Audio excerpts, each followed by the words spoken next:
El grup de malalties neurodegeneratives i desmelinitzants, que està liderat per el Dr. Miguel Chillón, que és un investigador i CREA que pertany tant a la Universitat Autònoma de Barcelona com a l'Institut de Recerca de la Vall d'Hebron, estudia quines són les causes fisiopatològiques del desenvolupament de malalties que afecten el sistema nerviós central i també el sistema nerviós perifèric.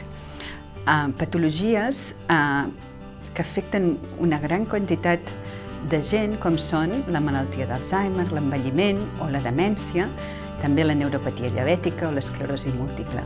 Però també treballem amb malalties molt rares, com són les mucopolisacaridosis.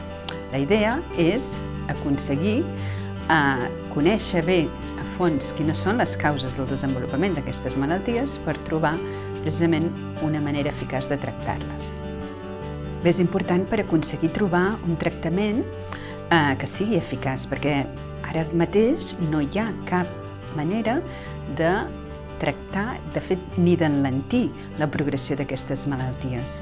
I la idea és mitjançant teràpia gènica, que és un tipus de teràpia avançada, aconseguir amb una sola administració poder curar aquestes patologies. Precisament aconseguir trobar aquests tractaments i poder-los aplicar a la clínica. I de fet per això hem creat dues empreses biotecnològiques, spin-off, per tal de traslladar de manera més ràpida i eficaç tots aquests tractaments a la clínica en la mesura que sigui possible.